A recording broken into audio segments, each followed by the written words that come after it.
Hello viewers and well wishers. मैं doctor वर्षा मेरे इस हेल्थ रिलेटेड ऑथेंटिक इन्फॉर्मेशन के चैनल पे आप सभी को वेलकम करती हूँ। आप सभी का स्वागत करती हूँ। हेलो फ्रेंड्स, जैसा कि हमने अपने दिन में सोना मना नहीं है आयुर्वेद में, जानिए क्या सच और क्या झूठ इस पिछले एपिसोड में जाना था कि जो व्यक्ति गीत गाते हैं, जो अध्ययन करते हैं, जो अध्यापक छात्र है, जो भार ढोने का काम करते हैं, जो ज़्यादा पैदल चलते हैं और इन श्रमों से क्षीण हो गए हैं या फिर अजीर्ण व्याधि से पीड़ित है, विशेषतः वात दोष से होने वाले अजीर्ण व्याधि से, और वो भी तात्कालिक रूप से पीड़ित है, वो लोग जो दिन में शयन करने योग्य माने जाते हैं, जो उरक्षत यानी चेस्ट इंजुरी के पेशेंट्स हैं, जिनका शरीर रस रक्तादि सप्तधातुओं का क्षय होने से क्षीण हो गया है, जो बालक है, जो बुजुर्ग है, वृद्धावस्था को प्राप्त हुए हैं, महिलाएं, विशेषतः बहुत श्रम करने वाली तथा प्रेग्नेंट महिलाएं, जो लोग प्यास, लूज मोशन तथा किसी भी दर्द से परेशान है, जो हिचकी के शिकार है, जिन लोगों का शरीर कृश है, वजन बढ़ाना चाहते हैं, जो लोग ऊंचे स्थान से गिरने से इंजर्ड है, चोट खाए हुए हैं, ऐसे व्यक्ति, जो पागल है, जो मनोरोग से पीड़ित है यानी मनोरुग्ण, ऐसे इनको भी दिन में सोना उचित माना गया है आयुर्वेद में।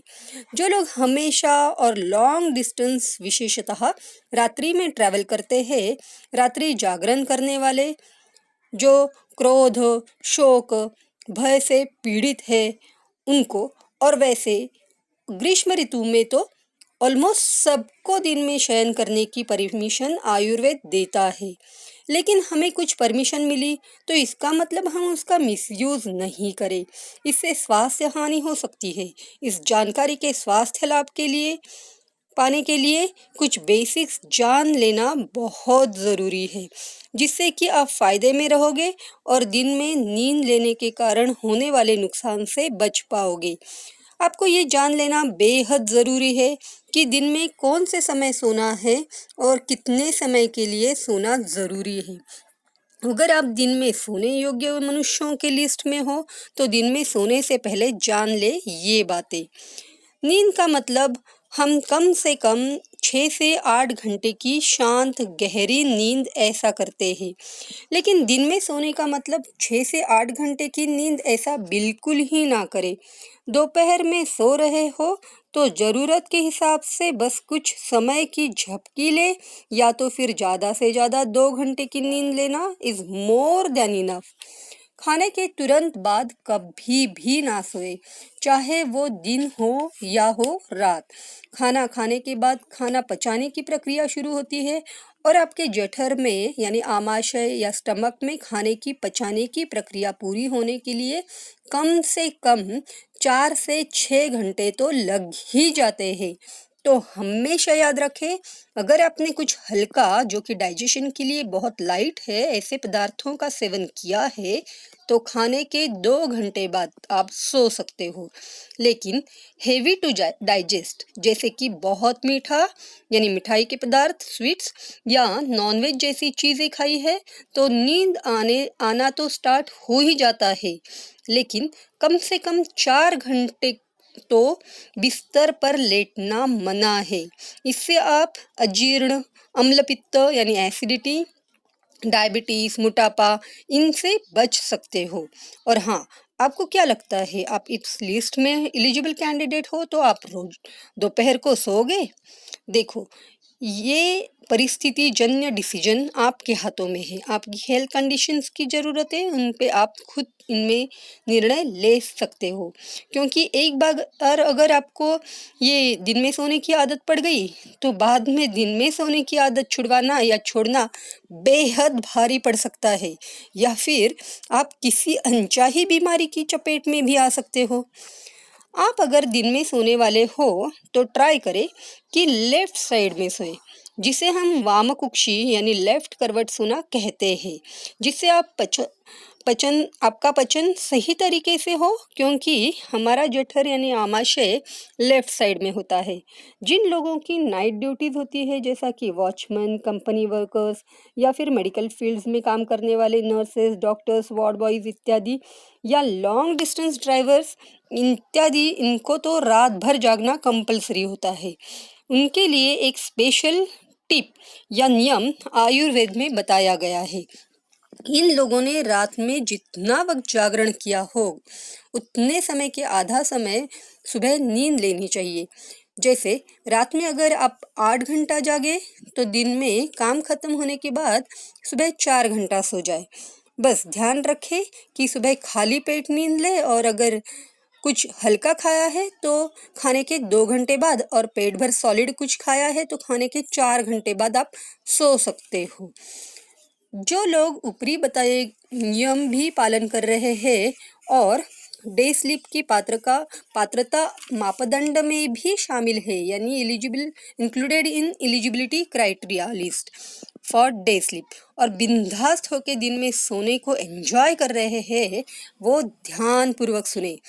अगर किसी को सर में दर्द हो रहा है, सर भारी भारी लग रहा है, शरीर में ठंड महसूस हो रही है, बदन में भारीपन लग रहा है, शरीर में वेदना पीड़ा महसूस हो रही है, बॉडी एक हो रहा है, अगर भूख नहीं लग रही है, छाती में वजन रखा हुआ सा महसूस हो रहा है, शरीर में किसी भी प्रकार की सूजन महसूस होती है, भोजन में अरुचि लगती है, जी मचलना, आधे सर में वेदना होना यानी माइग्रेन से पीड़ित हो गए, तो तुरंत दिन में सोना बंद कर दे। अगर किसी को स्किन संबंधी कुछ प्रॉब्लम हो रहा हो, जैसे कि शरीर में चकत्ते आना, फुंसियाँ होना, त्वचा में खुजली होना इत्यादि, तो और कारण तो रूल आउट करे ही, साथ ही में दिन में सोना तुरंत स्टॉप कर दे, क्योंकि स्किन डिजीजेस का एक महत्वपूर्ण कारण दिन में सोने से होने वाली कफदोष की वृद्धि यानी प्रकोप हो सकता है। अगर किसी का वजन बहुत तेजी से बढ़ रहा हो, दिन भर किसी भी बात में मन नहीं लग रहा हो, किसी भी बात में उत्साह प्रतीत ना होता हो, ड्राउजी फील होता हो, तंद्रासी महसूस होती हो, तो समझ लेना दिन में सोना उनके लिए बिल्कुल उचित नहीं है। अगर किसी को दिन में सोने की आदत है, या फिर नया नया दिन में सोना स्टार्ट किया और उस व्यक्ति को गले संबंधी व्याधि शुरू हुआ, जैसे गले में दर्द, गला बैठना, बलगम निकलना, या फिर आजकल हम देखते हैं कि थायराइड ग्लैंड्स के डिस्फंक्शन से बहुत से लोग परेशान होते हैं, विशेषतः हाइपोथायरॉयडिज्म के शिकार लोगों ने भी, जिसमें अनकंट्रोल्ड वजन भी बढ़ता है, तो ऐसे लोगों ने भी तुरंत दिन में सोना बंद करना चाहिए। अगर अचानक स्मरण शक्ति या बुद्धि कम होने लगे, तो दिन में सोना ये एक कारण हो सकता है। दिन में सोना बंद करने से भी इस अवस्था में लाभ हो सकता है। दिन में सोने से बढ़ने वाले कफदोष का मस्तिष्क पे यानी बुद्धि पे होने वाले कफ के आवरण से बचने के लिए आपने दिन में सोना बंद करना चाहिए, ये सलाह आयुर्वेद में दी जाती है। इन सब दिन में सोने वाले हानियों से बचने के लिए जो हमें रिलैक्सेशन मिला है, जो छूट मिली है, उसका अनुचित लाभ ना उठाए, इस जानकारी का मिसयूज ना करें। इन सब बातों का कंक्लूजन इज वेरी सिंपल। तात्पर्य यह है, बस दो बातें हो सकती है, या तो व्यक्ति पहले से ही ऊपरी बताई गई व्याधि एवं लक्षणों से पीड़ित हो, और थ्योरी के अनुसार दिन में सोने योग्य मनुष्यों की सूची में शामिल होने का कारण डे स्लीप एंजॉय कर रहा हो, और उससे और अधिक पीड़ित हो जाए, या फिर एलिजिबिलिटी क्राइटेरिया में शामिल हो, और फिर दिन में सोने के साथ साथ और अन्य भी कफवर्धक कारणों का सेवन कर रहा हो, और दिन में सोना जो कि स्वयं एक कफदोष उत्पन्न करने का महत्वपूर्ण कारण है, और फिर ऊपरी बताए गए लक्षण एवं व्याधि से अगर पीड़ित हो जाता है, तो दिन में सोना बंद कर दे। ये दो ही चांसेस हो सकती है। तो ध्यान रहे कि दिमाग के साथ साथ आंखें भी खुली रखे, और फिर निर्णय ले। फिर ना कहना कि मैंने कहा नहीं। नहीं तो आयुर्वेद के नाम पे ऑफिशियल टाइम में सोने का और संदर्भ आयुर्वेद शास्त्र में ढूंढने की गलती करने का। ये भूल के भी ना करें, इससे अपना भारतीय वैद्यक शास्त्र बदनाम होता है। ऐसा कृपया ना करें। इसी आशा के साथ आज के लिए बस इतना ही। आई होप आज का ये वीडियो यानी जानकारी आपको अच्छी लगी हो, तो इसका स्वास्थ्य लाभ ज़रूर उठाएं। Share the link with the needy and please like my video. Waiting for your comments. It makes a difference to me. And once again, I am requesting you, अगर आपने मेरा ये चैनल अब तक सब्सक्राइब नहीं किया है तो प्लीज़ इसे सब्सक्राइब ज़रूर कर दें। इसी आशा के साथ धन्यवाद। Thank you.